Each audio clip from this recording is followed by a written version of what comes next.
It was supposed to be just an ordinary afternoon at Rossetti's Bakery in South Boston. Children's laughter bounced around the room. The ovens hummed steadily. The warm scent of sugar drifted through the air. Then the door opened softly. Hesitant, a homeless woman stepped inside, her hand gripping the tiny hand of a little girl, worn-out sneakers on her feet, blonde hair tied back with a ribbon that had frayed and thinned with time. The mother's blue eyes looked tired, the kind of tired life carves into a person after years of straining just to survive. They stood in front of the glass display filled with fresh cakes, glossy icing, strawberries shining like small jewels, and candles waiting for birthday parties. The little girl whispered, "Mom, the pink one with butterflies is so pretty. Can I choose one?" The mother swallowed hard and forced a smile that never quite reached her eyes. Then she leaned in, lowering her voice to the cashier with words only 3 people in the room could hear. "Ma'am, do you have any cake that's close to its expiration date? Just a small one. Today is my daughter's birthday." The cashier frowned. Behind them, a few customers let out mocking little laughs. But someone else heard it too. Sitting in a dark corner, holding a tiny cup of espresso between fingers marked with a compass tattoo, was Marcus Valenti, the most powerful Mafia boss in Boston. He saw how the little girl tried to hide her disappointment. He saw the mother pretending not to notice the looks of contempt, and he heard every word, clearer than gunfire. The cashier let out an impatient sigh. "No, ma'am. We're a bakery, not a trash dump." The little girl lowered her head. The mother blinked fast, trying to hold back tears. The Mafia boss rose slowly to his feet. A chair leg scraped against the floor. The whole bakery froze. He walked over, looming behind them, his tall shadow spilling across the cake case. "Excuse me," he said, his voice low and even. The mother turned around, frightened. She recognized him instantly, that face she had seen on the news, the faint scar running from the corner of his eye down to his cheekbone. But instead of cruelty, there was something else in his gray eyes. He knelt down to the little girl's level, looked at her worn sneakers, at her trembling smile, and asked gently, "Tell me, sweetheart, which birthday cake do you want?" What happened next would change the lives of all 3 of them forever. Stay until the end of the story, because what the Mafia boss does next will leave everyone with a lump in their throat. If you feel moved, please hit like to support the channel. Share this story with the people you love. And don't forget to subscribe and turn on notifications so you don't miss the next heart-touching stories. Little Emma stared at the strange man with wide eyes, half frightened and half curious. Her tiny hand clutched the hem of her mother's coat as if it were the only life preserver in a sea of strangers. Scarlett wanted to pull her daughter away, wanted to run from this place, from everyone's stares, from the powerful man whose reputation she knew all too well. But her feet felt nailed to the floor. Marcus Valenti's voice was low and even, yet it wasn't frightening. It carried something Scarlett couldn't name, something almost gentle. Emma glanced up at her mother, then back at the man kneeling in front of her. Shyly, she lifted one small finger and pointed toward the glass case. "The pink one with the butterflies," she whispered, so softly it nearly dissolved into the air. "But I only want a small slice." Marcus followed the direction of Emma's finger. It was the biggest cake in the display, 3 tiers of pale pink frosting, delicate sugar butterflies perched on top as if they were about to lift off and fly. A cake meant for lavish birthday parties, for children who were cherished, for whole families, not for a 7-year-old girl living on the streets. He stood and turned toward the register. Brittany, the employee who had been sharp and bossy just moments ago, now stood trembling. Her face had gone pale, her hands gripping the edge of the counter as if she needed something to keep herself upright. She knew who Marcus Valenti was. Everyone in Boston did.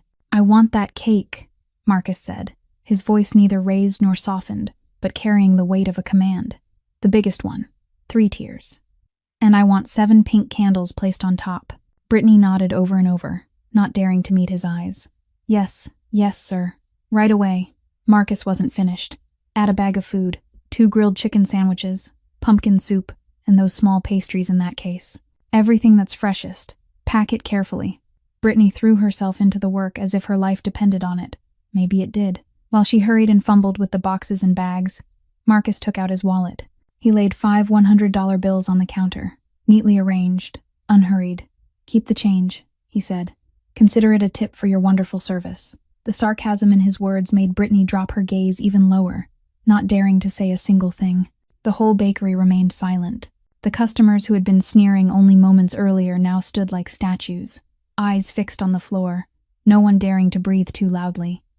Scarlett stood there, overwhelmed. She wanted to refuse, wanted to say they didn't need charity, that she still had her pride. But when she looked down at Emma's face, at the way her daughter's eyes were lighting up for the first time in months, at how she stared at that cake as if it were an entire dream, Scarlett couldn't open her mouth. Brittany brought out the cake, boxed with care, along with a large paper bag stuffed with food. She set everything on the counter, then stepped back, her head still bowed. Marcus picked up the cake box and turned to Scarlett and Emma. His gaze rested on the young mother's face, on her tired blue eyes, on the old clothes worn thin at the shoulders, on the gaunt look of someone who hadn't eaten a full meal in far too long. "Where are you two staying?" The question was simple, yet it froze Scarlett in place. She opened her mouth, then hesitated. Lying would be pointless. Staying silent would be too obvious. And her silence was the answer Marcus had already known before he asked. He looked at her, looked at Emma, then gave a small nod, as if confirming something in his own mind. "Come with me," he said. Not a command, not a request, just 3 simple words, carrying a promise Scarlett couldn't yet understand. And even though every survival instinct in her head was screaming, "Run, refuse, stay away from this man," another part of her, the part that was exhausted, desperate, worn down from carrying everything alone for far too long, whispered back, "What is there left to lose?" Scarlett looked at Marcus and waited. She had just told him everything. From the hopeful years when she worked as a nurse, to the massive debt Ryan had left behind, to 8 relentless months of homelessness.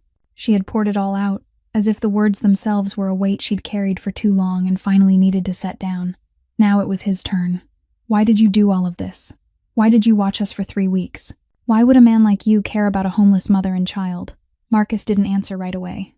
He sat across from her in the living room of the new apartment, his face half submerged in shadow. Emma was asleep in her own room, holding tight to the teddy bear Rosa had already placed on the bed. The apartment was so quiet Scarlett could hear the wall clock ticking. 12 years ago, Marcus finally spoke, his voice lower, rougher, as if every word had to push through an invisible wall in his throat. "I have a sister, Isabella." Scarlett stayed silent, sensing this wasn't the moment to question, only the moment to listen. Marcus stared out the window. Streetlight spilled in and traced the hard lines of his face, making the faint scar on his cheekbone look deeper. "Isabella was my only sister. She was nothing like me, kind, gentle. She believed in the good in the world. When I chose this path," he lifted one hand slightly, indicating everything he represented. "She didn't accept it. She wanted a normal life, far from me, far from the darkness I carried with me." He paused and took a deep breath. Isabella married a man she loved. They had a daughter, Sophia, but then her husband left when Sophia was only 2. Just like your Ryan, he vanished without a word, leaving his wife and child in ruins. Scarlett felt a chill travel up her spine. The resemblance was too obvious, too painful. "Isabella refused to take my money," Marcus went on. "She said she didn't want to be tied to blood-stained money. She carried everything herself. 3 jobs. Cashier during the day, cleaning offices in the afternoon, waiting tables at a bar at night, sleeping 3 or 4 hours a day. All of it just so Sophia would have food and clothes, so she could go to school like other children." Marcus's voice began to shake, something Scarlett never imagined she'd witness in a man like him. One night, Isabella was driving home after her 3rd shift. 2 in the morning. She was so tired, so exhausted she couldn't keep her eyes open. Her car hit the median on the highway. She died at the scene. Scarlett lifted a hand to cover her mouth, tears spilling out before she could stop them. She hadn't known Isabella, had never met that woman, but she understood. She understood the kind of exhaustion that makes your body feel like it might collapse. She understood sleepless nights of worry over a child. She understood the loneliness of a single mother with no one beside her. "Sophia, my niece, was 7 years old then," Marcus said, his voice tightening as if it were being strangled. "The same age Emma is now. After Isabella died, I tried to adopt Sophia. I wanted to make it right for her, for my sister, for all the years I wasn't there, but the court refused. My record," he let out a bitter, hollow laugh, "wasn't fit for raising a child. Sophia was sent into foster care. I tried everything, money, connections, everything I had, but they took her, moved her from one place to another, and in the end I lost track of her. The last time I saw Sophia was at her mother's funeral. She stood beside the casket, not crying, only staring. The eyes of a 7-year-old child shouldn't carry emptiness like that. Marcus turned back to Scarlett, and in his gray eyes she saw an abyss of grief that 12 years still hadn't filled. When I saw you and Emma in the bakery that day, he said slowly, I saw Isabella and Sophia. I saw my sister in the tiredness in your eyes. I saw my niece in Emma's smile. You asked what I want from you. I don't want anything. I just want history not to repeat itself. I couldn't save Isabella. I couldn't keep Sophia with me.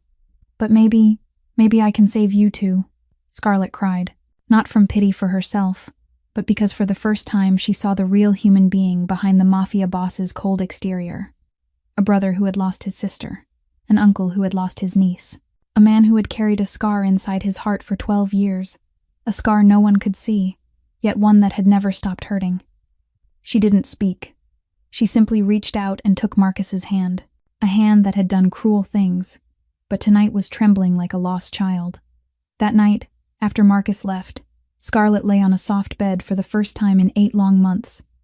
She couldn't sleep, not because she was afraid or anxious, but because she still couldn't believe any of this was real. She stared up at the ceiling, listening to Emma's steady breathing in the next room, and tears kept slipping down onto the pillow.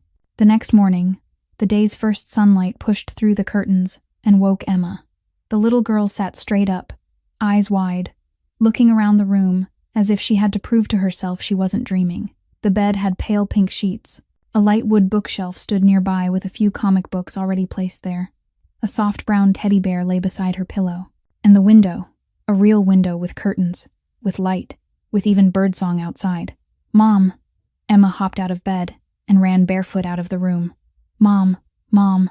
Scarlett was in the kitchen, holding a white ceramic mug she'd found in the cabinet. She turned at the sound of her daughter's voice, and the sight in front of her made her heart seem to stop for a beat.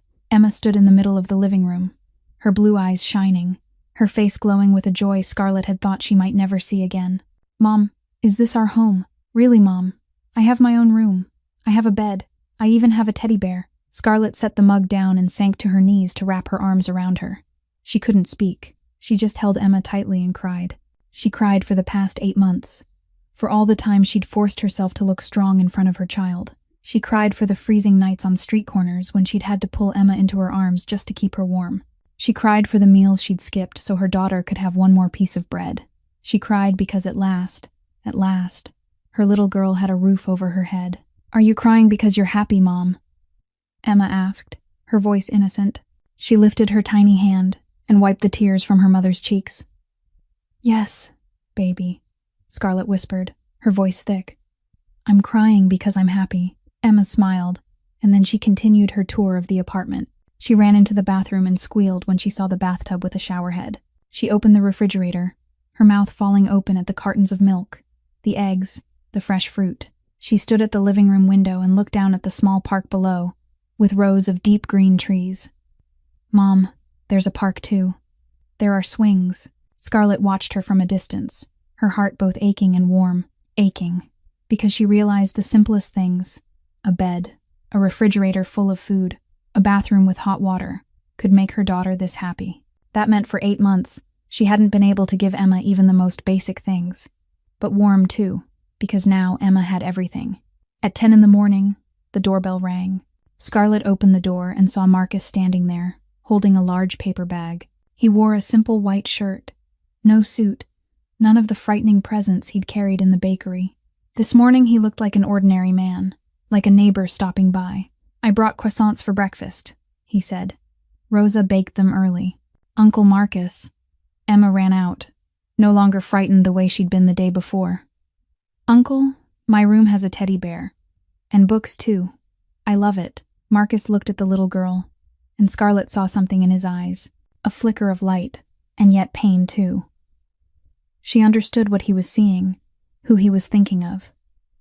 Sophia, the 7-year-old niece he had lost, the child who would be 19 now, somewhere out there, and he didn't even know if she remembered anything about the uncle who had tried to save her. Marcus knelt and gently brushed his hand over Emma's blonde hair. I'm glad you like it, he said softly. This is your home now. You can stay as long as you want. Emma threw her arms around Marcus's neck, the natural gesture of a child who didn't know fear. And Scarlett saw the broad shoulders of the Mafia boss tremble slightly. She saw his gray eyes close. She saw him hold Emma as if he were holding 12 years of regret and a chance at redemption that life had just placed in his hands. That afternoon, the small apartment on Beacon Hill filled with the sweet scent of vanilla frosting and the clear, bright sound of laughter. Scarlett had spent the whole morning with Rosa, decorating the living room with pink and white balloons. Not many, not lavish, but enough to make Emma's eyes light up every time she looked around. This was Emma's first real birthday party in 2 years. Last year, her birthday had passed in a corner of a park, with half a sandwich Scarlett had managed to save, and a promise that next year would be different. Next year had arrived, and it truly was different, in a way Scarlett had never dared to imagine. The 3-tier pink cake with sugar butterflies sat proudly in the center of the table. 7 small candles were lined up on top, their flames shimmering and dancing in the room's warm light. Marcus sat at the head of the table. Tony stood with his arms crossed in the corner as usual, and Rosa wiped her hands on her apron, eyes wet as she looked at the scene in front of her.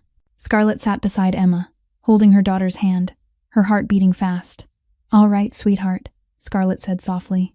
"Blow out the candles, and make a really special wish." Emma knelt on her chair, her blue eyes reflecting the firelight from the 7 candles. She clasped her hands against her chest, squeezed her eyes shut tight, and her lips moved as if she were whispering something. Then she opened her eyes, took a deep breath, and blew. All 7 candles went out at once, a thin ribbon of smoke rising to blend into the air. Everyone clapped. Rosa wiped away tears. Scarlett pulled Emma close and kissed the top of her head. Emma beamed, then suddenly turned to look at Marcus.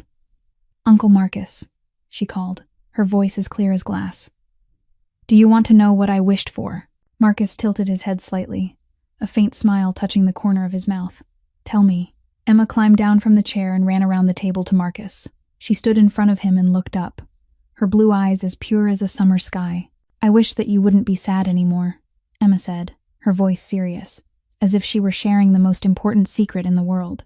"Your eyes are very sad.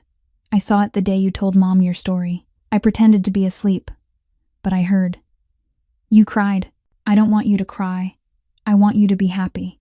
The room fell silent. Scarlett lifted a hand to cover her mouth, her throat tightening. Rosa turned away, her shoulders trembling. Even Tony, the large man whose face was always as hard as stone, had to look down at the floor. Marcus went still. He stared at the 7-year-old girl standing in front of him, a child he had met less than 2 days ago, yet one who had seen deeper into his soul than anyone had in 12 years. He had built an empire on coldness and cruelty. He had buried grief beneath the shell of power. He had told himself that tears were a luxury a man like him was not allowed to have.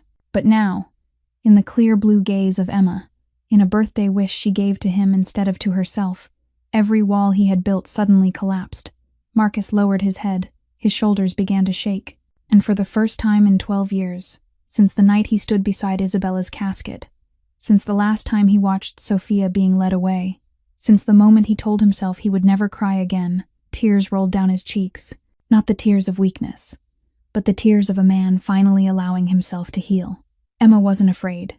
She stepped forward and wrapped her small arms around Marcus's neck. "Don't cry anymore, Uncle. I'm here now. My mom is here too. You don't have to be sad all by yourself anymore." Marcus held her tight, his broad shoulders trembling in waves. Scarlett came to his side and placed a hand on his back. She didn't say a word. She simply stayed. And in that moment, under the warm light of the small apartment, surrounded by the scent of cake and the pink balloons, 3 strangers found one another. A 7-year-old girl with a healing wish, a worn-out mother finding hope again, and a mafia boss who, for the first time in more than a decade, felt he might deserve forgiveness. At the same time, across the street, inside a black car parked beneath the shadow of an old oak tree, a man was watching the 3rd-floor apartment. Luca Moretti, 32 years old, with a sharp, gaunt face and eyes as cold as a snake's, lifted a telephoto camera and kept clicking. Through the lens, he saw everything. Pink balloons framed by the window, the outline of a woman with auburn brown hair, a blonde little girl bouncing with excitement, and Marcus Valenti, the most powerful boss in Boston, holding the child as if she were the most precious treasure in the world. Luca lowered the camera, the corner of his mouth curling into a vicious smile. He pulled out his phone and dialed a familiar number. The voice on the other end answered after 2 rings. "Report," A rough, low voice said, "Mr. Castellano," Luca said, lowering his voice as if someone might overhear even though he was alone in the car. "I've been following Valenti for 3 days. Like you asked? Something interesting came up. Go on." He picked up 2 strays. A woman and a little girl about 7 years old. They look homeless. He brought them to an apartment on Beacon Hill, the one he's kept empty for years. The line went quiet for a moment. Luca waited, knowing his boss was thinking. Victor Castellano wasn't the type to make rushed decisions. He was 45, his gray hair slicked back, his gaze sharp as a blade. For the past 10 years, he and Marcus Valenti had been in a silent war for control of Boston. 10 years, and neither side had won, because Marcus had never had a weakness Victor could exploit. Until now. "How is he treating them?" Victor asked. "Like family," Luca replied. "Today is the kid's birthday. He bought cake, decorated, threw a party. I got photos of him holding the little one. And Mr. Castellano, I swear to you, I saw him cry. Marcus Valenti cried." Victor laughed, a dry, cold sound. 20 years in this business, and I've never heard anyone say Marcus Valenti has feelings. He's ice. He's a machine. He's a heartless monster. But apparently, he paused, his voice slowing, measured and calculating. Apparently, even a monster can love. Luca looked up at the apartment one more time. Warm yellow light spilled through the window, completely opposite the darkness where he sat. "What do you want me to do next?" "Keep watching," Victor ordered. "Find out who they are, what that woman is to him, whose child that is. I want to know everything. Their schedule, their habits, their weak points, everything." "And then?" Luca asked. "Then," Victor paused, his voice dropping into a hiss like a snake just before it strikes. "Then we'll take the most precious thing Marcus Valenti has. He's been untouchable for too long. At last, he has something to lose." The call ended. Luca shoved the phone into his pocket, started the engine, and drove away slowly, blending into the stream of traffic on the street. He would be back. Tomorrow, the day after, and many days after that. He would record every step Scarlett and Emma took. He would photograph every moment of their happiness. And when the time came, he would help Victor Castellano turn those moments into hell. In the warm apartment on the 3rd floor, Scarlett was cleaning up after the party. Emma was sleeping deeply with a smile on her lips, and Marcus sat by the window, staring out into the night, unaware that the darkness was moving closer than ever. The next 7 days passed like a dream Scarlett didn't dare wake up from. On the first day, she and Emma went to the grocery store with Rosa. Scarlett stood between aisles packed with food, her hands trembling around the shopping basket, not even sure where to begin. For 8 months, she had forgotten what it felt like to choose, to pick something up without silently calculating whether she could afford it. Emma ran down the aisle hugging a cereal box with a rabbit on the front, her eyes shining as she asked if she could get it. And when Scarlett nodded, the little girl squealed with joy as if she'd been handed the whole world. On the second day, Marcus stopped by with a large bag of books. He sat down on the living room rug with Emma, turning each page of picture books, his low, warm voice reading fairy tales out loud. Scarlett stood in the kitchen, pretending to wash dishes, but really she was watching them through the crack of the doorway. The image of the most powerful mafia boss in Boston, sitting cross-legged on the floor, patiently explaining to a 7-year-old girl why the princess slept for 100 years, tightened her heart in a strange way. On the 3rd day, Rosa came over to teach Scarlett how to cook traditional Italian pasta, the small kitchen filled with the rich smell of sautéed garlic and tomato sauce. Emma stood on a step stool, kneading dough with her hands, her face dusted with flour, giggling when Rosa told her she had a talent for cooking. Scarlett watched her daughter, watched the older woman patiently guiding every movement, and she realized it was the first time in a long time the kitchen had been filled with laughter from more than one person. It wasn't just the 2 of them alone anymore. On the 4th day, Marcus took them both to the park. Emma ran like the wind toward the swings, her laughter ringing across the green grass. Scarlett sat on a stone bench and watched Marcus push the swing for the little girl, higher, higher, while Emma shouted with delight. There was a moment when the late afternoon sun slanted through the leaves, and Scarlett saw Marcus smile, not the faint, fleeting smile she'd seen before, but a real one, a smile that made the scar on his cheek seem to fade, that made his cold gray eyes turn strangely warm, and she realized her heart was beating faster than normal. On the 5th day, Scarlett woke up to find Marcus already in the kitchen, making coffee for her. He set the mug in front of her, sat down across from her, and they talked, About small things. About the book Emma loved most. About the pasta Scarlett had learned from Rosa. About the weather, the city, things so ordinary. Scarlett almost forgot who the man in front of her was, what he did, how many enemies might be waiting out there in the dark. In that moment, he was just Marcus, and she was just Scarlett, two adults drinking morning coffee like any ordinary couple. On the 6th day, Emma officially started calling him Uncle Marcus. She said it naturally, without hesitation, as if that name had existed for a long time. Uncle Marcus, read to me. Uncle Marcus, can we go to the park again tomorrow? Uncle Marcus, can you stay and eat dinner with me and Mom tonight? Marcus looked at the little girl, then looked at Scarlett as if asking permission. And Scarlett nodded without speaking. But in her heart she knew she wanted him to stay. Not only for Emma, but for herself too. On the 7th day, after dinner, when Emma was asleep, Scarlett and Marcus sat on the small balcony and looked out over the city. They didn't say anything, just stayed quiet together. But the silence didn't feel heavy. It felt warm. It felt safe. It made Scarlett want to believe life could stay like this forever. She glanced at Marcus, at the stern lines of his face under the streetlights, and she wondered when she had started feeling this way. The feeling of wanting to be near him. The sense of calm when he was close. A feeling she didn't dare name, because naming it meant admitting her heart was stirring for a man she knew was dangerous. But that night, when Marcus said goodbye and stepped out the door, Scarlett realized she stood there watching him longer than she needed to. And she knew that no matter how much she tried to deny it, something between them had changed. That night, after leaving Scarlett and Emma's apartment, Marcus returned to his estate in the suburbs of Boston. He sat in his study with a glass of whiskey in his hand, but he didn't drink. He just sat there, staring into empty space, thinking about the past 7 days, thinking about Emma's laughter, thinking about the way Scarlett had looked at him on the balcony tonight, thinking about the strange feeling growing in his chest, the feeling he'd believed had died 12 years ago. The clock chimed 12 times. Midnight. Marcus's phone vibrated on the desk. He picked it up and looked at the screen. A text from an unknown number. No name, no identity. Just a string of digits he didn't recognize. Marcus opened the message and his whole body went rigid. 3 photographs. The first was Emma in the park, sitting on a swing, her blonde hair flying in the wind. The second was Emma standing by the apartment window, reading a book, her face turned slightly in the late afternoon sun. The third was a close-up of her face as she laughed, blue eyes sparkling, dimples clear on her cheeks. The photos had been taken secretly, from a distance, with a professional lens. Whoever took them had been watching, tracking every step, capturing every moment, and Marcus had had no idea. Beneath the 3 photos was a single line of text, only a few short words, but enough to turn the blood in Marcus's veins to ice. She's such a sweet little girl, Marcus. Just like Sophia was back then. Isn't she? It would be a shame if history repeated itself. The whiskey glass slipped from Marcus's hand and shattered across the wooden floor. He didn't hear the glass break. He didn't feel the liquor splashing onto his pant leg. All he could hear was blood roaring in his ears, his heart pounding like war drums, the silent scream of a fear he thought he'd forgotten long ago. Sophia. They mentioned Sophia.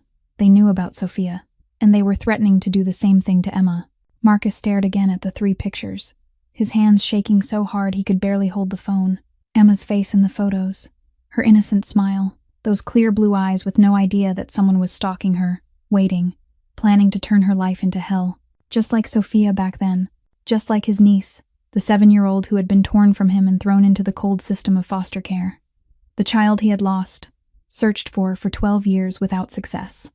Not this time. This time, no. Marcus dialed Tony. The other end answered before the first ring had even finished. Boss. Tony's voice was still thick with sleep, but it sharpened instantly when he heard Marcus speak. Code red, Marcus said, his voice cold as steel, but trembling at the very end. Call everyone in. I want round-the-clock protection on the Beacon Hill apartment, starting right now. What happened? Tony asked, his tone fully serious now. Victor. Marcus spat the name like poison. Victor Castellano. He found them. He sent me pictures of Emma. He threatened to make history repeat itself. There was a single beat of silence on the line. Then Tony spoke, his voice tight as a drawn wire. Understood. I'll have people there in 15 minutes. Do you want to tell her? Marcus closed his eyes and Scarlett's face rose in his mind, her smile tonight on the balcony. the trust in her eyes when she looked at him. 7 days of peace he'd given her and Emma, now about to vanish like smoke. "Not yet," he said after a long moment. "I'll tell her myself." Marcus ended the call and looked out the window. The city of Boston slept beneath the night, but he knew there were men out there in the darkness who weren't sleeping, watching, waiting. And Marcus Valenti, the most powerful boss in this city, felt real fear for the first time in his life. Not fear for himself, but fear for a 7-year-old girl with blue eyes and a smile like an angel. Fear for the auburn-haired woman who had begun to claim a place inside his heart. Fear that this time he would fail again, just like 12 years ago. Marcus arrived at the apartment at 2 o'clock in the morning. He didn't call ahead. He didn't warn her. He simply appeared at the door with a face gone pale and eyes full of storm. Scarlett opened it in her pajamas, hair loose and messy, her eyes still heavy with sleep. But the moment she saw Marcus's expression, she was wide awake. "What happened?" she asked, worry sharpening her voice. "Why are you here at this hour?" Marcus stepped inside and closed the door behind him. He didn't speak. He only handed her his phone. Scarlett took it, looked at the screen, and it felt as if the world collapsed beneath her feet. 3 photos of Emma, her daughter, the child she had sacrificed everything to protect, taken in secret, watched, followed, and the line of text beneath, those cold letters lined up like a blade, drove straight through her heart. It would be a shame if history repeated itself. The phone slipped from Scarlett's hand. She stumbled back until her spine hit the wall, her legs shaking so hard she could barely stay upright. "No," she whispered, the sound like the moan of a wounded animal. "No, no, no, Scarlett." Marcus moved closer, his voice trying to stay calm, but Scarlett could hear the tension underneath. "You need to breathe. You need to stay calm." "Calm," Scarlett snapped, her voice rising into a thin, panicked edge. "You're telling me to stay calm. Someone is stalking my daughter. Someone is threatening my child's life. And you're telling me to stay calm." She shoved Marcus away and rushed into Emma's room. Emma was still sleeping deeply, clutching her teddy bear, her face peaceful as an angel. Scarlett looked at her and tears poured down. She wanted to scoop her up right then, to carry her and run, to run from this apartment, from this city, from everything. "We have to go." Scarlett turned back, her voice fierce. "Right now, I'm taking Emma and leaving. We've lived on the streets before. We can start over." "Where would you even go?" Marcus asked, his voice not loud, but heavy enough to stop her in place. "He's already seen your face. He's seen Emma's face. He has people everywhere. You think you can run from a Mafia boss with a 7-year-old child. You think you can be invisible in broad daylight. Then what do you want me to do?" Scarlett hissed, fighting to keep her voice down so she wouldn't wake Emma. "Sit here and wait to die. Wait for him to come take my little girl. Stay with me," Marcus said, his tone final. "That's the only way. I have men. I have guns. I have the ability to protect you both. Running only makes you and Emma easier targets. But with me, Victor will have to face my entire force if he wants to lay a finger on either of you." Scarlett stared at Marcus, and in that moment everything she'd held inside for 7 days exploded. Gratitude, trust, the fluttering feeling she'd been terrified to name. All of it drowned beneath a wave of anger and fear. "This is your fault," she said, her voice shaking, bitter and sharp. "If you hadn't shown up at that bakery that day, if you hadn't brought us here, if you hadn't made us part of your life, none of this would be happening. My daughter wouldn't be threatened. We might have been poor, we might have been homeless, but we were safe. And now you've put my little girl in the crosshairs of killers." Marcus didn't speak. He stood there and took every accusation like a knife to the chest. Because she was right. It was all his fault. He had wanted to redeem the past, to make up for Isabella and Sophia, and instead he had dragged an innocent mother and child into the dangerous whirlpool of his life. "You're right," Marcus finally said, his voice rough. "This is my fault.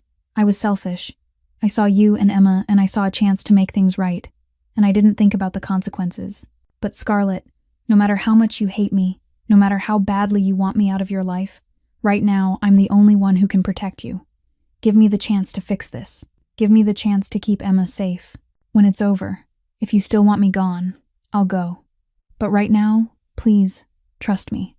Scarlett looked at him, tears still streaming down her face. She wanted to scream at him, to throw him out of the apartment, to forget she'd ever felt anything for this man, but she also knew he was right. She had no other choice. In the bedroom, Emma shifted and softly called for her mother in her sleep. And Scarlett knew that for her daughter, she would do anything, even place her trust in the hands of a Mafia boss. The very next morning, the Beacon Hill apartment turned into a fortress. Scarlett stood by the window, watching men in black suits move silently throughout the building. 2 guards at the main entrance, 2 on the fire escape stairs, 2 more patrolling the surrounding area. Inside the apartment, Tony directed a crew installing reinforced steel doors, an alarm system, and security cameras on every corner. The sound of drills, hammering, and low, murmured instructions never stopped. Emma sat on the sofa, clutching her teddy bear, her blue eyes wide as she watched everything unfolding around her. She didn't ask questions, but Scarlett knew she was scared. A 7-year-old child didn't need to understand everything to feel the tension in the air. By afternoon, when it was all finished, Marcus called Scarlett into the master bedroom. He closed the door, making sure Emma couldn't hear, and set a small box wrapped in black cloth on the table. Scarlett looked at it, already sensing what was inside, and her stomach tightened. Marcus opened the box. Inside was a small, compact handgun, sized to fit a woman's hand. The cold black metal caught the light, looking both unfamiliar and terrifying in Scarlett's eyes. "I hope you never have to use it," Marcus said, his voice low and serious. "But if something happens, if they get past my men, if I'm not there, then you need something to defend yourself." Scarlett shook her head and stepped back. "I don't know how to use a gun. I'm a nurse. I was trained to save people, not to hurt anyone." "I know," Marcus said softly. He picked up the gun, checked the safety, then held it out to her. "And that's why I'm going to teach you right now." Over the next minutes, Marcus walked Scarlett through every step: how to hold it firmly, how to remove and insert the magazine, how to aim, how to squeeze the trigger, how to control the kick. Scarlett followed along, her hands shaking, sweat beading on her forehead. The cold metal in her palm made her feel sick, but she forced it down. "For Emma," she reminded herself. "For my daughter, I'll do anything. How do you feel?" Marcus asked after she finished the last practice. "Horrible," Scarlett said honestly. "I hate this feeling. I hate that I have to hold this thing." "Good," Marcus nodded. "Hating it is right. But if someone breaks in here, if he comes toward Emma, you won't have time to think. Instinct will take over, the instinct of a mother protecting her child. Trust me. When that moment comes, you'll know what to do." Scarlett looked at the gun in her hand, then at Marcus. She wanted to believe him. She needed to believe him, because if she didn't, she would fall apart. She put the gun in the bedside drawer, exactly where Marcus told her to place it, where she could reach it within 3 seconds if needed. Then she stepped back into the living room, trying to pull a normal smile onto her face when she saw Emma. But the little girl had been waiting, blue eyes fixed on her mother with worry. "Mom," Emma said, her voice small as breath, "is there a bad person who wants to hurt us?" Scarlett's heart felt squeezed shut. She knelt down and took Emma's tiny hands in hers. "What makes you think that? I saw the men in black. I saw them put in the new door. I saw Uncle Marcus talk to you in the room. And Mom," Emma hesitated, "your eyes look scared. Like when we were on the street, when strangers came close to us at night."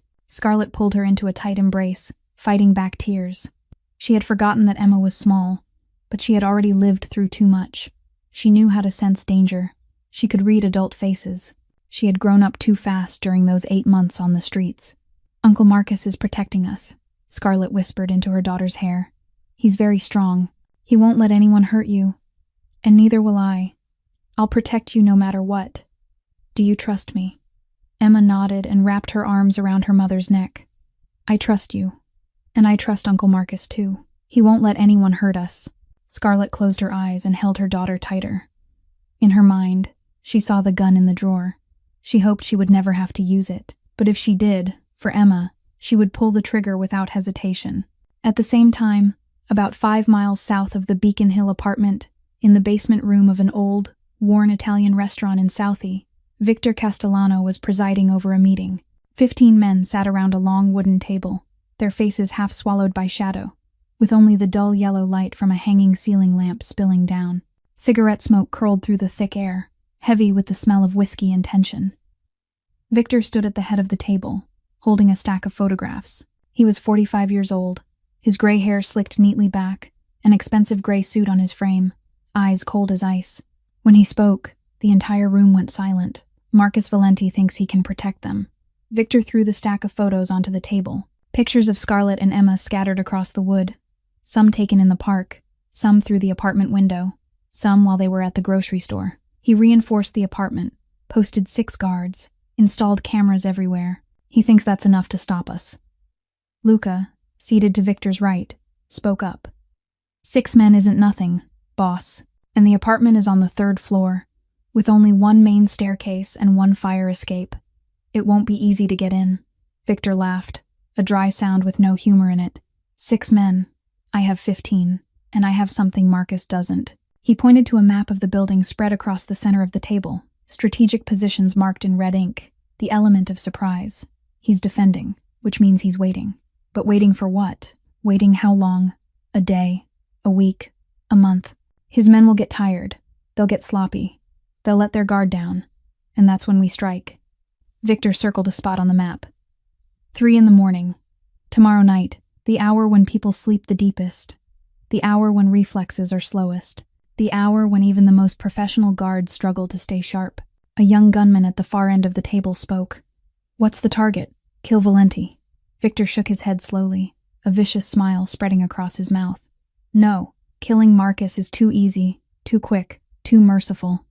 I want him to suffer. I want him to watch the thing he treasures most get ripped from his hands. I want him to live in hell before I send him to real hell. The target is to take the woman and the child alive. Luca raised an eyebrow. And then what? Victor looked at the photo of Emma smiling, and his finger stroked lightly over the little girl's face in the picture. Then I'll send Marcus a gift, piece by piece, until he drops to his knees and begs, until he hands over all his territory, until he has nothing left but pain and regret. The room stayed silent. A few men exchanged uneasy looks. They were killers, cold-blooded gunmen, but even they felt a chill at the cruelty in Victor's voice. Any questions? Victor asked, sweeping his gaze around the table. No one spoke. Good. Victor nodded and straightened. 3 in the morning. Tomorrow night. 15 men, divided into 3 groups. Group 1 cuts the power and handles the cameras. Group 2 deals with the guards outside. Group 3 breaches the apartment and brings the targets out. Fast, clean, no traces left behind. He looked down at Emma's photo once more, his cold eyes holding not a shred of mercy. Tomorrow night, Marcus Valenti will learn the most important lesson of his life. In this world, having a weakness means you can be destroyed, and he just exposed the biggest weakness he has. That night, Marcus decided to stay at the apartment.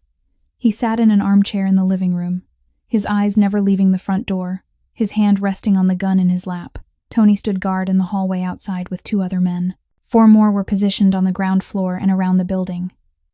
Scarlett and Emma slept in the bedroom. The door left slightly open so Marcus could hear any movement. The apartment was so quiet you could hear the wall clock ticking. 2:55 in the morning. Marcus glanced at the time, a restless unease crawling under his skin.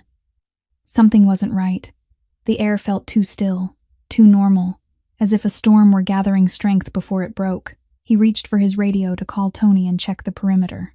And at that exact moment, the lights went out. The entire apartment fell into darkness. Then the gunfire started.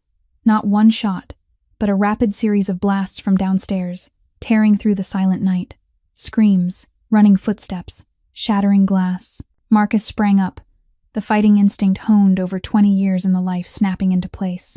He rushed to the bedroom and kicked the door open. Scarlett was already awake, sitting up in bed with Emma clutched tight in her arms, eyes wide in the dark. "Bathroom!" Marcus shouted, his voice urgent and hard. "Get Emma into the bathroom. Lock the door. Don't open it for anyone unless you hear my voice." Scarlett didn't ask. She didn't hesitate. She scooped Emma up and ran to the bathroom, the one Marcus had reinforced with a steel door and a special deadbolt. Emma cried, her sobs swallowed by the chaos outside. "Mom, I'm scared. I'm here. I'm here with you." Scarlett shoved Emma into the corner of the bathroom and used her own body as a shield. She reached to lock the door, her heart pounding like it might burst through her ribs. Outside, Marcus ran toward the front door just as Tony stumbled in, his left hand clamped over his right shoulder, blood pouring through his fingers. "There are too many, boss," Tony shouted, his face twisted with pain. "At least 15. The two guys on the stairs are dead. They're coming up. Marcus yanked Tony inside, slammed the steel door shut, and threw the lock. How long will this hold? Tony asked, breathing hard. 5 minutes. Maybe 10 at most. They've got breaching equipment. 5 minutes.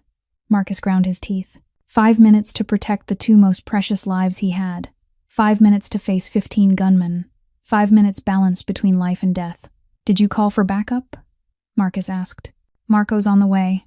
Tony winced, pressing his back to the wall, blood soaking his shirt red. 20 minutes and he'll be here. 20 minutes. They didn't have 20 minutes. The pounding on the door began, heavy and steady, like the heartbeat of death itself. Then the drill bit into metal, sparks flying as they cut through the lock. Marcus checked his gun and counted his rounds. 12 bullets. He scanned the apartment for the best defensive position. Get behind the sofa and shoot anything that comes through that door, he ordered Tony. I'll hold them in the hallway to the bedroom. No matter what, don't let them get near the bathroom. Tony nodded and drew his gun with his uninjured hand. Understood, boss. Marcus ran to the hallway and took cover behind the corner of the wall. From there, he could see both the front door and the bathroom door where Scarlett and Emma were hiding. He wouldn't let anyone past him, even if it killed him. The steel door blew open after 3 minutes.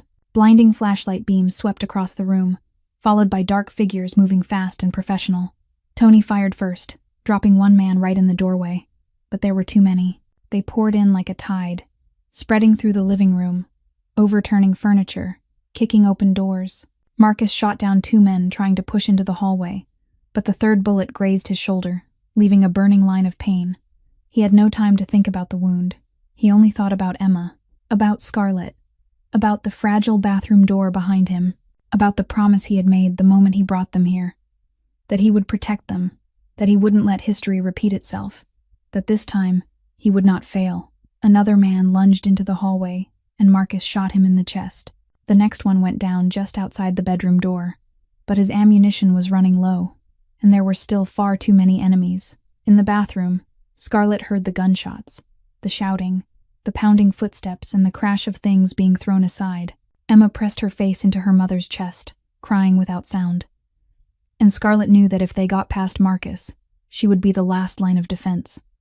The gunfire outside began to thin out. Scarlett didn't know whether that meant Marcus was winning or losing.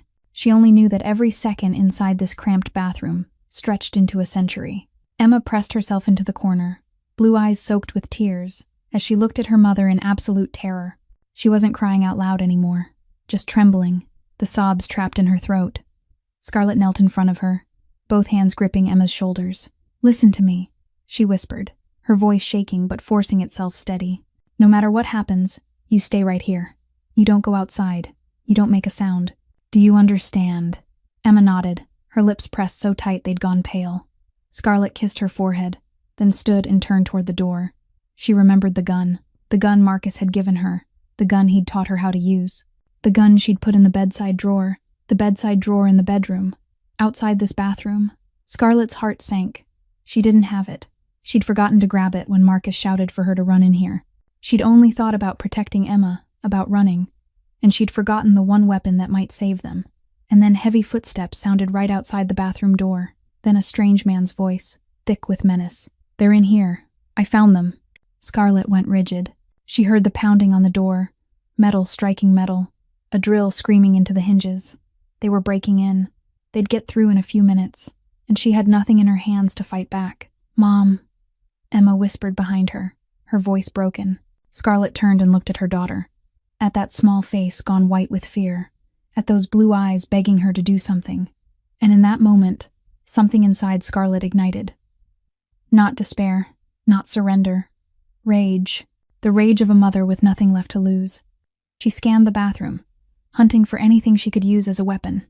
Her gaze locked on the large mirror on the wall. She grabbed the edge and yanked. The mirror crashed down and shattered across the floor. Scarlett bent, seized the biggest shard, sharp as a blade. The glass bit into her palm and blood welled, but she didn't feel pain. She only felt resolve. The steel door burst open. A large man stepped inside, his face half covered by a black mask, a gun in his hand. He saw Scarlett standing in front of Emma, the mirror shard in her grip, blood running down her arm, and he laughed, a sneer of pure contempt. "What do you think you're going to do with that?" he asked, lifting the gun and aiming it straight at Scarlett. "Put it down and step aside. I've got no business with you. I only need the kid." Scarlett didn't move. She stood there, the shard clenched tight, her body the only wall between the predator and her child. She knew she couldn't win. A piece of glass against a gun, a homeless nurse against a professional killer, but she wouldn't step aside, even if it meant dying. "I said it already." His voice turned impatient. "Step aside. Don't make me do something I don't want to do." Scarlett looked him straight in the eye, her voice trembling but every word landing clear. "If you want my daughter, you'll have to step over my dead body first." The intruder raised an eyebrow, surprised by her stubbornness.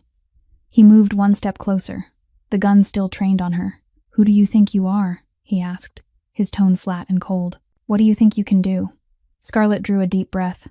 In her mind, the past months flashed like a speeding film. Freezing nights on the streets, meals she'd skipped so Emma could have one more bite, the times she'd pretended to be strong while she was breaking inside. Every sacrifice, every tear, every night she'd stayed awake worrying over her child. All of it led to this moment. "I'm this child's mother," Scarlett said, and her voice didn't shake anymore. "That's all I need to be." The intruder laughed and strode forward to rip Emma from the corner. He didn't see Scarlett as a threat. He thought she was just a weak woman holding a useless shard of glass. That was his last mistake. The instant he passed her, Scarlett didn't think. She didn't hesitate. She drove the shard into his throat with all her strength, with all the fury of a mother protecting her child. He screamed, twisting back, the gun coming up. But Scarlett was already on him, wrestling the weapon away, and in that violent blur her finger found the trigger. She squeezed. The shot exploded inside the small room, deafening. The intruder collapsed to the floor and didn't move. Scarlett stood there, the gun smoking in her hand, her whole body shaking. She looked down at the man at her feet, then back at Emma crumpled in the corner. "Are you okay?" she asked, her voice raw. Emma nodded, tears streaming down her face, and Scarlett knew that even though she had just taken a life, she didn't regret it at all. Because it was the choice of a mother. The gunshot from the bathroom froze Marcus for a split second. His heart felt like it stopped. No, not this. He spun around, leaving the enemy pressing in behind him, with only one thought in his head. Emma. Scarlett. He lunged for the bathroom, kicked through the broken door, and the sight in front of him hit like both relief and pain. Scarlett stood there with the gun in her hand, shaking from head to toe, blood from the cut in her palm dripping onto the floor. At her feet lay the intruder's body, and in the corner, Emma sat curled up, eyes wide, staring at her mother in horror. "She's okay," Marcus exhaled, his voice rough. She did it, but he didn't have time to feel relief for long. Footsteps behind him reminded him the fight wasn't over. He turned, gun up, facing the last man charging into the hallway. One shot, the man went down, and then silence. Silence so sudden Scarlett thought she had gone deaf. She stood there, not daring to move, not daring to believe it was over. Not until the wail of sirens rose outside, not until heavy steps thundered up the stairs, not until Tony's familiar voice shouted from the living room. "Boss, backup's here. We've got it under control." Marcus didn't answer. He stepped into the bathroom and gently took the gun from Scarlett's hand. She looked at him, her blue eyes empty, as if her soul had left her body. "I killed someone," she whispered, her voice shaking. "I killed a man." "You saved your daughter," Marcus said, his tone gentle but firm. "You did the right thing." Scarlett looked down at her hand, the hand still smeared with blood, the hand that had just pulled a trigger. Then she looked at Emma, still curled in the corner, and something inside her shattered. She cried. Not the quiet tears from before, but the sobbing, broken cry of a woman who had endured too much. A cry of fear, of release, of exhaustion. Marcus stepped forward and wrapped her in his arms. He didn't say a word. He just let her cry, let her spill everything she had been holding back. Emma stood, ran to them, and wedged herself between the two adults, her small arms wrapping around both her mother and Marcus at the same time. The three of them stood there in the ruined bathroom, surrounded by the smell of gunpowder and blood, holding each other as if it were the only thing keeping them from breaking apart. Outside, dawn was rising. The first light of the new day slipped through the shattered window and fell across the wrecked apartment. Tony appeared in the bathroom doorway, his shoulder still roughly bandaged, his face tired but carrying good news. "We caught Victor," he reported. He was in the command car outside, waiting for updates. Our men took him down. Marcus lifted his head and looked at Tony. His gaze wasn't cold anymore. In those gray eyes was relief, gratitude, something Tony had never seen in his boss in 20 years. "Handle him our way," Marcus said, his voice worn out. "But not today. Today I need to be with them." Tony nodded, backed away, and closed the door. Marcus looked down at Scarlett and Emma in his arms. Scarlett had stopped crying, her head resting against his chest, her breathing gradually evening out. Emma had fallen asleep, drained after the terror of the night, tear tracks still on her face. And Marcus, the most powerful mafia boss in Boston, the man who hadn't cried in 12 years, felt hot tears rolling down his cheeks. He wasn't crying from pain. He wasn't crying from fear. He was crying because for the first time in his life, he had something worth protecting, and he hadn't failed. He cried for Isabella, for Sophia, for all the losses he had carried for more than a decade.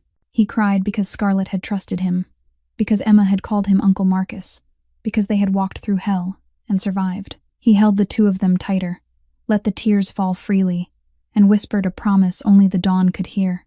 "I will never let anyone hurt you again, no matter what it costs."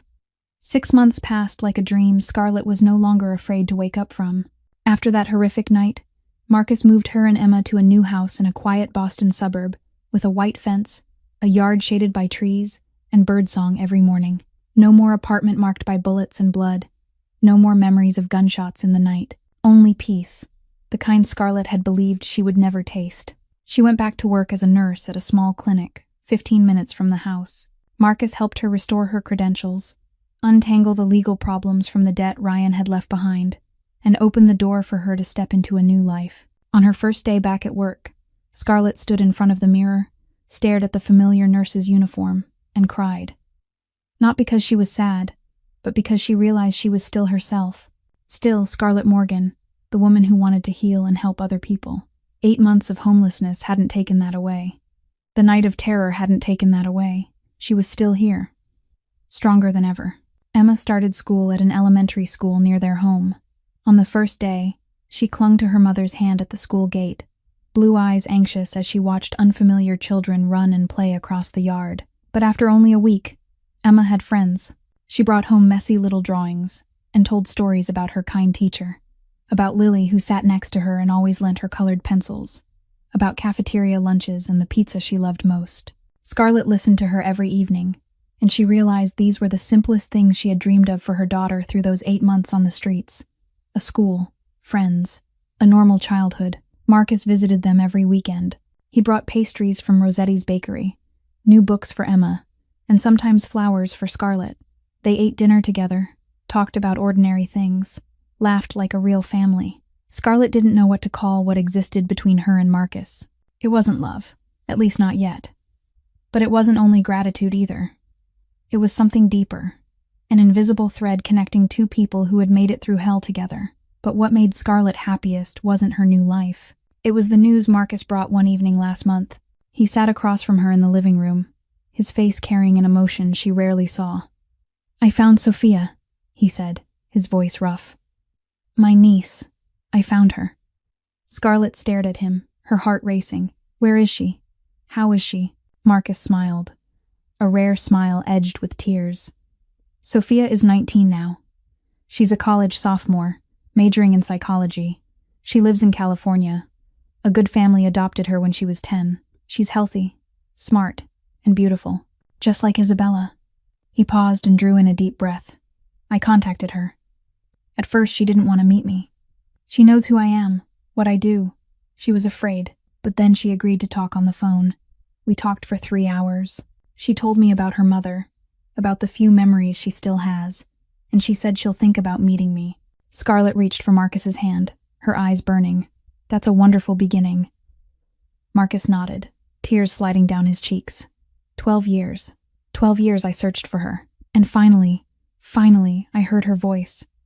Finally, I know she's okay. Whether she forgives me or not, whether she ever wants to see me or not, just knowing she's happy is enough. Scarlett looked at the man in front of her, the powerful mafia boss crying like a child because he had found his niece, and she realized this was the real Marcus Valenti, not the ruthless figure on the news, not the cold boss the whole city feared. but a man who had carried a wound for more than a decade, and who was finally, at last, beginning to heal. 1 year after that fateful day in the bakery, Scarlett pushed open the familiar door of Rosetti's bakery, the little bell chiming like a welcome. Emma ran in first, blonde hair tied high with a brand new pink ribbon, clean white sneakers tapping a rhythm on the wooden floor. She was no longer the little girl with worn-out shoes and the sad eyes of a year ago. Now Emma was 8 years old, healthy, happy, and eagerly staring into the glass cake case, as if it held an entire magical universe. Marcus came in last, his hand resting lightly on Scarlett's back. He wore a dark blue shirt, no suit, none of the intimidating presence of a Mafia boss. Just a man smiling as he watched a blonde little girl point at every cake and ask a dozen questions. The bakery still looked the same. The warm scent of sugar still hung in the air. The oven still hummed in the back. But something was different. Brittany, the employee from last year, had quit long ago. Behind the counter now stood a middle-aged woman with a gentle smile, greeting them like honored guests. They chose the table in the corner, the very spot where Marcus had sat a year earlier when he first saw the two of them. The birthday cake was brought out, 3 tiers of pink frosting with sugar butterflies. Exactly like last year's cake, but this time there were 8 candles glowing on top. Emma sat between Scarlett and Marcus, blue eyes sparkling with candlelight. Rosa sat across from them, a tissue already in her hand, ready to wipe away tears. Tony stood in the corner as usual, but there was a rare smile on his mouth. And beside Tony, a young woman with dark hair watched the scene with emotion in her face. Sophia, Marcus's niece, had flown in from California to attend Emma's birthday. She had met Marcus for the first time 2 months ago, and even though their relationship was still slowly mending, she had agreed to become part of this new family. "All right, sweetheart," Scarlett said gently. "Blow out the candles and make a really special wish." Emma closed her eyes and clasped her hands against her chest. She held that pose for a few seconds, then opened her eyes and shook her head. "I don't need to wish for anything," Emma said, her clear voice carrying through the bakery. "All my wishes already came true." Scarlett felt tears rush up. She remembered a year ago, standing at the register with her head bowed, asking for a cake that was about to expire for her daughter. She remembered the humiliation, the desperation, the helplessness of a mother who couldn't give her child even a simple birthday celebration. And now her daughter was sitting here saying every wish had come true. Emma drew a deep breath and blew out all 8 candles. Everyone clapped. Rosa cried. Sophia smiled. And Marcus looked at the little girl with eyes gone red, with the love of a father he had never believed he would become. Emma stood and wrapped her arms around Scarlett's neck, then pulled Marcus into her small embrace too. She held them both tight, her head resting on her mother's shoulder, her hand gripping Marcus's shirt. "I love my family," Emma whispered. "Thank you, Mom, for always protecting me. Thank you, Uncle Marcus, for giving us a home. I'm the happiest kid in the world." Marcus held the two of them close and didn't speak, letting his tears fall quietly. He thought of Isabella, the sister he had lost. He thought of Sophia, the niece he had found again. And he thought of Scarlett and Emma, 2 people who had walked into his life a year ago and changed everything. He had searched for redemption for 12 years, and at last, he found it. Not in power or money, but in the laughter of an 8-year-old girl, in the eyes of a woman with auburn brown hair, in a birthday cake with 8 candles in a small bakery in South Boston. Sometimes the best things in life begin in the most desperate moments. A mother asking for an expired cake for her daughter. A Mafia boss carrying a wound that had not healed for 12 years. A 7-year-old girl with worn-out sneakers and a simple wish. They found one another in that small bakery, and they saved one another. Not with money, not with power, but with the simplest, strongest, and most precious thing in this world. Love. This story reminds us that even when life pushes us into a dead end, even when we think we've lost everything, there is still hope. There are still kind hearts willing to help. And sometimes miracles come from the places we least expect. If this story moved you, please hit the like button to support our channel. Share this video with the people you love to spread the message of love and hope. And don't forget to subscribe and turn on notifications so you don't miss heart-touching stories every day. How did this story make you feel? Did it make you think of anything in real life? Share your feelings in the comments below. We would truly love to hear what's on your heart. Thank you for staying until the end of the story. Wishing you and your family good health, a joyful life, and days filled with love and peace. Goodbye, and we'll see you in the next video.